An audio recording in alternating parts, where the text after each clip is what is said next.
Okay, so in this video we're going to talk a little bit about pots, my interpretation of pots, and just different alternatives to pots if you want to grow in some kind of a container. Okay, so one of my viewers asked me to do a video about pots, and I'm not an expert in pots or anything like that. I don't claim to be an expert. I'm just going to give you my interpretation of pots, what I use, how I get them for free, and maybe some different alternatives to pots if you're looking to, not garden conventionally like in your garden. You want to grow in pots, because a lot of people ask me about pots itself, about growing in pots per se. And there's good and there's bad, there's ups and downs. So there's some things you should know about pots as far as I can see. And we'll just go over what I got here, and let me just turn you around. Alright, so as you can see here, I got a whole bunch of pots laying on the floor because I'm going through my pots, and you can see I dumped most of the soil out on the top of the bed where I usually keep my pots, and there's a reason for that, and I will explain that in a minute. But let's go over like pot size first. What do I like as far as pot size? Well, that really depends on your needs per se. If you're looking for large pots to grow outdoors and just kind of keep around the garden, on the outside of the garden, you don't necessarily want to till the soil and put everything in the ground and grow it like that. You're just looking for somewhere to line pots up somewhere. You probably want to go with the bigger pots. But like in my case, I generally bring a lot of my pepper plants in for the winter. So because of that reason, I like smaller pots. For example, pots about this size. I don't know if you can read that. And that pot this should be like a 1 gallon pot, something like this. This is like considered a 1 gallon, believe it or not. So even though it looks like a quart, I think it's considered a 1 gallon. But I generally like these type of pots, this size, and because the reason why that is a lot of times my peppers don't fully mature throughout the year, and because of that reason, I have the option of bringing them in if they don't fruit, and that does happen quite a bit, especially when I'm growing some of these strange varieties of peppers for the first time, and they're either crossed or hybridized, or there's something strange about them. I won't get fruit the first year. I got to winter them over, and then the next year when I put them out, I get fruit. So I really want to make sure I bring those in. But if I was to put those all in pots this size, which is probably 5 or 6 gallon pail size, that would just be too much room to take up. Pepper plants end up dying back somewhat in the winter. You don't need pots that big. Even with pots that big, if you don't water them, they will dry out. It'll take a longer period of time to dry out, but they will dry out. Whereas the smaller pots will dry out right away, but you can put them inside of a water dish when you bring them in for the winter, and just fill them up until that water dish fills up, and that'll hold you off for probably 5 days to a week before you got to give it a good watering again. It's not it's not going to dry out totally, but something like this just takes up too much room, and it's not necessary unless you have a lot of room to bring in those size pots. Then go for it. But for me, to bring in pots that big, I've been doing this for years, it's way too much work for me, and it's not worth it.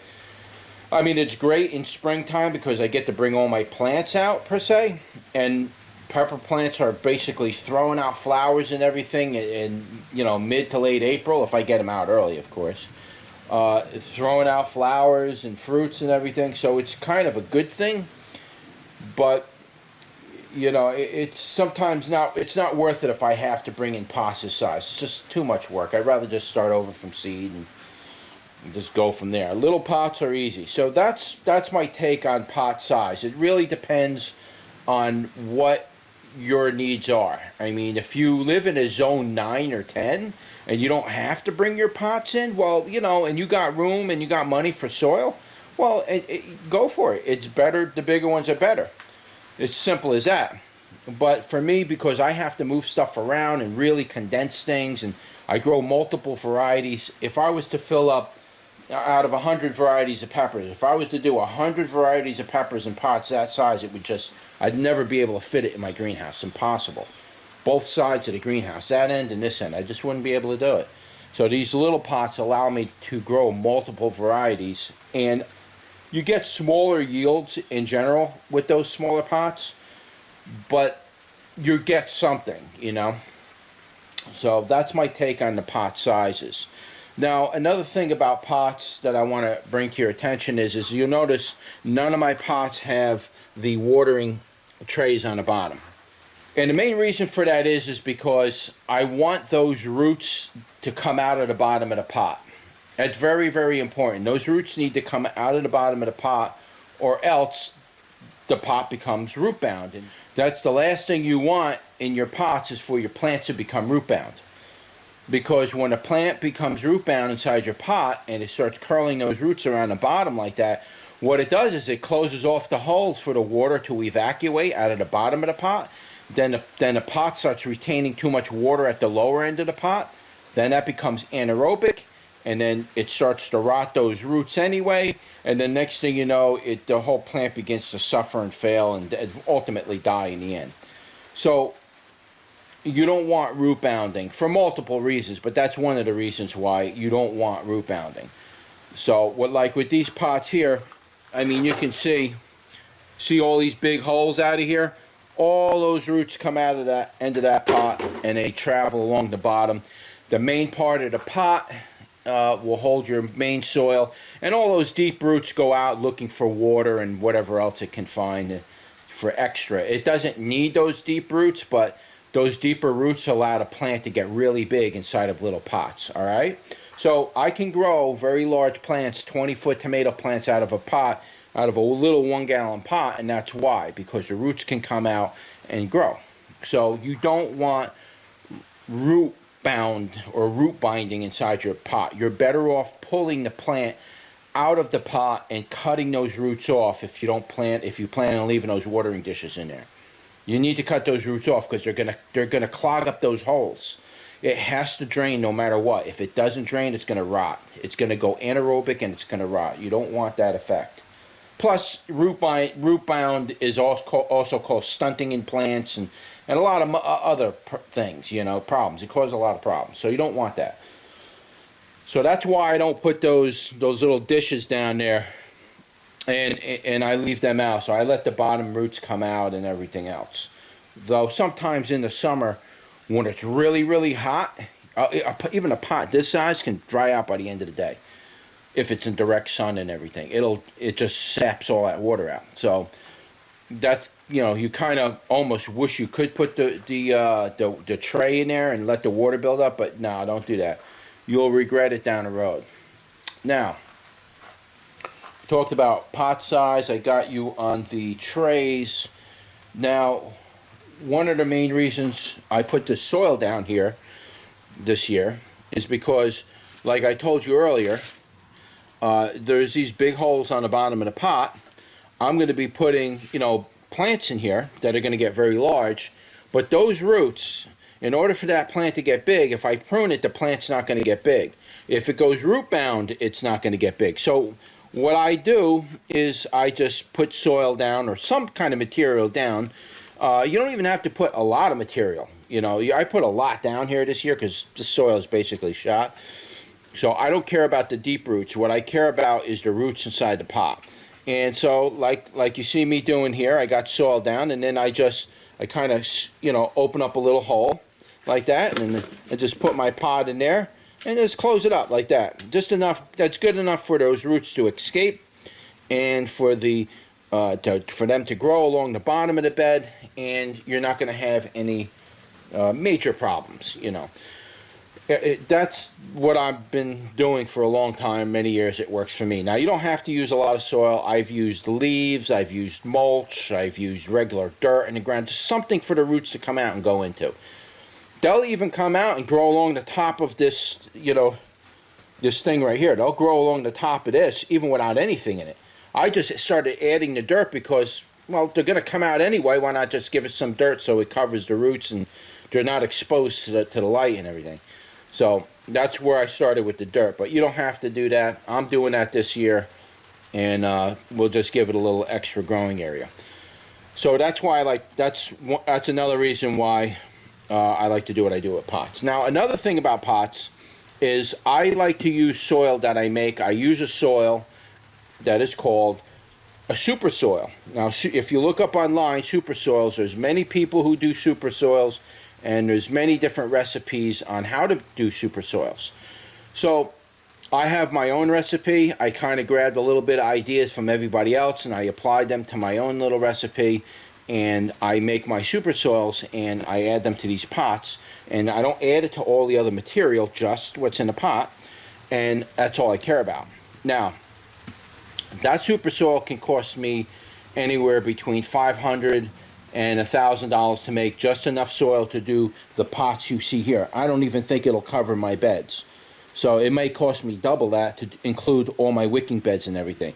So now you're talking about $1,000 in soil supplements, which starts getting quite expensive. And that's not even the soil. Now I have to order a couple truckloads of soil. That's another $500 or $600. So it starts getting expensive. I can't afford to make, 10 cubic yards of super soil to spread all over my yard and all over my gardens. So when I use these pots, I concentrate my super soils into these pots, and basically what that does is it causes me to spend less money to make my super soils and for my plants to be really healthy. Because you got to look at it like this. You say, well, that's, your roots are going out all over the place. You don't have soil. No, if it was just in a pot and you were to root prune that plant and keep it from getting root bound, it was just in this pot, well, then it would only be getting the soil that's in there anyway. So those extra roots that come out and do other stuff, don't worry about them roots. Those are water roots. Those are deep trending roots that like to go really deep into soil, and they like to look for water. It's basically what they do. So don't worry about those roots. The roots you want to worry about are the roots that are generally inside the pot that are going to have all your nutrients and everything. That's what you got to concentrate on. So I make these super soil mixes. It costs a lot of money. If I were to be filling pots also too, another reason why I like smaller pots, if I were to be filling pots all that size with super soil, forget it. That's another thing. I would double my cost every year.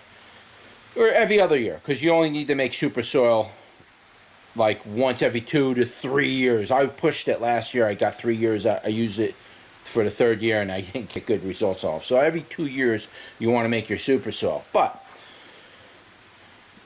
either way, it's going to cost you that much money to fill these pots, and it's completely unnecessary because the plants are not going to use all that, all those nutrients and everything. Those nutrients start breaking down anyway as time goes on, so you're wasting money. Okay, so that's what ends up happening. You want to use enough soil to feed that plant at its maximum rate for that year, and you only need enough, believe it or not, to fill, one of those size pots, maybe 1 gallon, 1.5 gallon. That's it. You start getting into these 5-gallon pails. That's a complete, unless you got money to throw in the garbage, then that's up to you. Or maybe you don't make super soil and you just order truckloads of soil. You have access to soil. Then go for it. For me, I have to buy everything.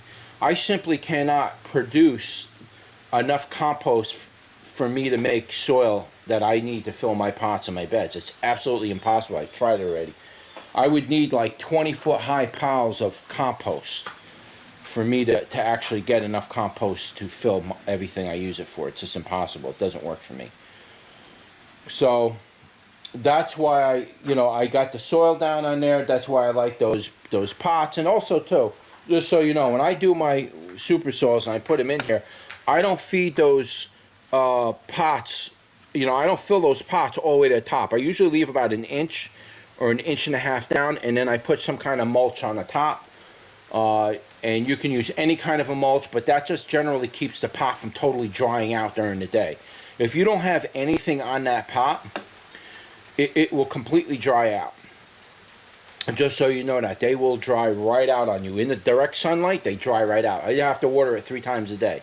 But if you mulch the top of it, you generally retain some of that moisture. Gives you a chance to water either morning or at night, that kind of a thing. One of the other things too I want to mention that are kind of either a disadvantage or advantage to some people is keep in mind these pots, if they're stuck in direct sunlight, they're going to get hot. You're going to heat those soil up pretty warm, and I don't always find that to be a desirable effect. I don't always find it. Sometimes you kind of want that warming in colder weather, you know, coming into spring, going into fall. You might want that, but I don't really necessarily find that as a very desirable effect, just so you know, because it does heat them up. And I've had plants really suffer from getting literally cooked in sunlight and, you know, 110 degrees all day, and it's just unbelievable. So keep that in mind, that these pots, if indirect sunlight, get really hot, you may want to bury that either deeper or just pile some wood chips or some kind of mulch up around. You know, let's say you had like 20 pots in a row. You want to pile everything up around the front of it so sunlight's not directly hitting those pots.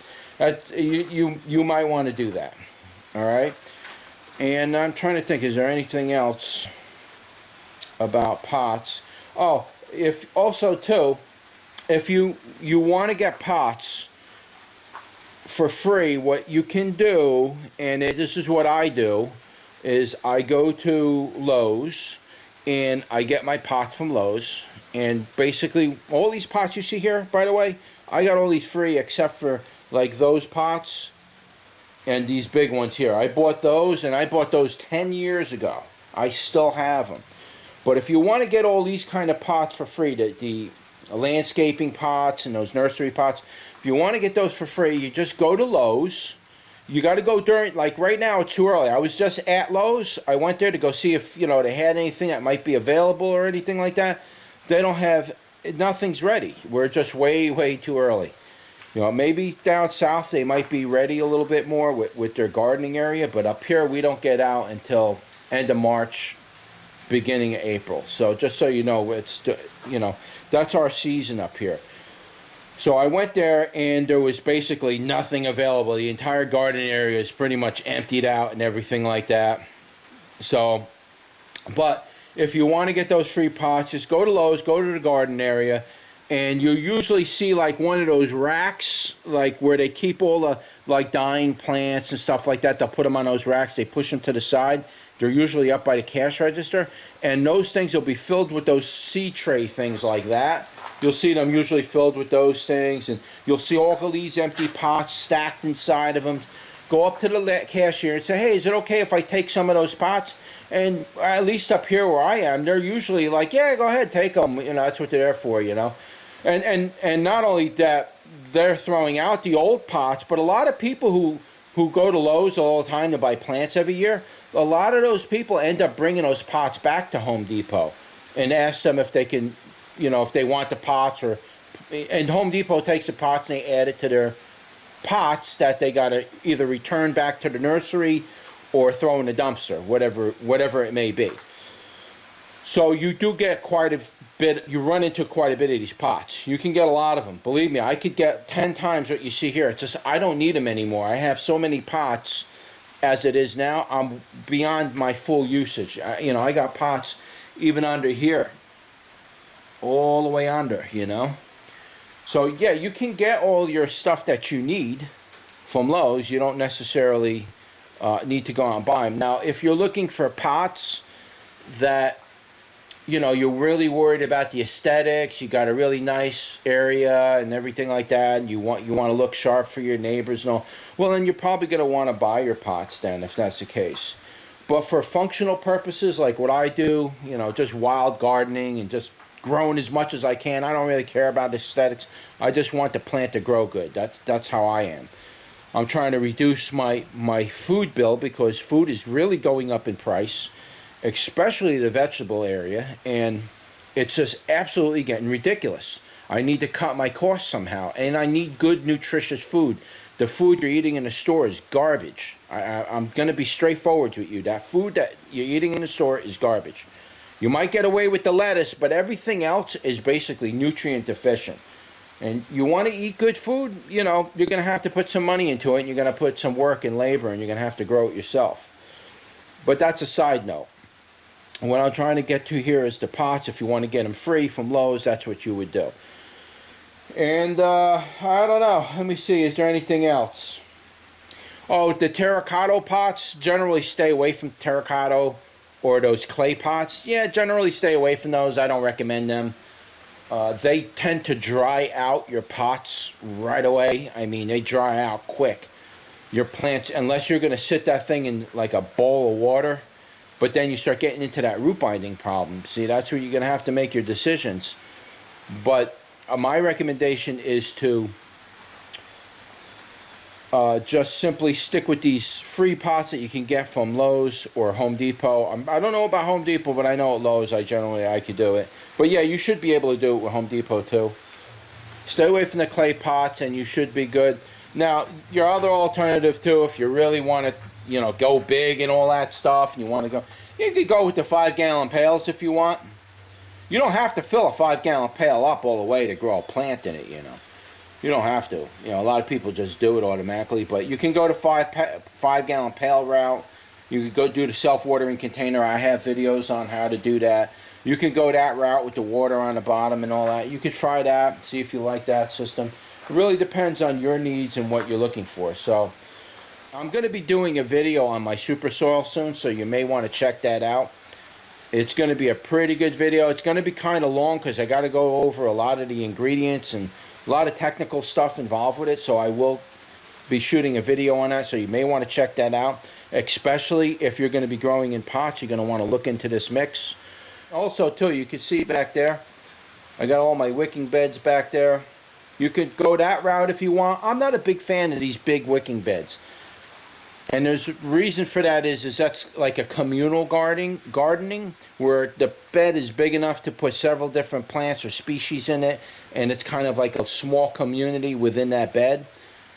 The thing I don't like about that is that if one plant gets disease, it brings the disease to the other plants. And the other thing I don't like about that is the fact that there may be allelopathic effects between the plants. That's something I'll shoot a video on in the future. I'll talk about allelopathy in the future. But that's one of the reasons why I like to grow in pots, is because you almost fully eliminate any allelopathic effect between either plants or species of plants. And it's incredible the results you get when you apply these different sciences. Oh, the last thing I want to mention, I almost forgot. The last thing I want to mention is if you don't want to buy the pots, or you can't get the pots for free, but you can get good prices on bag soil from your local gardening supply or nursery or Home Depot or Lowe's or whatever it is, you can just simply take the bag and you can lay it down on its side and cut an X on it and open it up, add your amendments to the inside of that bag and plant right in it. Or you can turn the bag upright, so it's, how you carry a bag upright and you bounce it on the ground so everything settles to the bottom of the bag. Just cut the top open with a razor blade and roll the top of the bag back like you're rolling a sleeve or a sock. Just kind of roll it back a little bit. Plant right in that, you're good to go. You don't have to worry about any pots. You can do that. You can save that same thing, use that same bag for the next year or two if you want. Maybe switch the soil up or something, but you can still use that if you want. They work just as good as pots, believe it or not. I think even better in some ways. But if you put the bag, if you're going to use the bag and you're going to use it upright and you pack everything to the bottom of the bag, you're going to want to put some holes in the bottom of that bag so it drains well. You do not want water collecting inside of that, so keep that in mind. But yeah, you could do that too. A lot of people don't do that. I do that a lot, believe it or not. When I start more plants than I need to, and I don't want to throw out the plants, I just take a bag and I fill it with soil, and I plant in it. Put a bunch of plants in it and let them grow. If they live, they live. They die, they die. I don't really care. I just don't want to throw the plant down. I want to give it a chance. But that's it. That's really all I can say about pots. If anybody has any questions, or do you have any feedback on pots in and of itself, or anything that I've missed, because I didn't script any of this. I'm just kind of thinking it out in my head. But if you have any kind of input or anything, just comment below and, you know, share your thoughts on it and whatnot like that. Oh, you could also get your seed trays too from Lowe's. All those, see all those seed trays? I don't buy none of those. I get those free. I can get them by the hundreds if I want. But I get enough to do what I need to do. So you can get all that stuff. Alright, so that's it. That's your video on pots. Don't forget to like, share, and subscribe. And I will see you on the next one. Take care.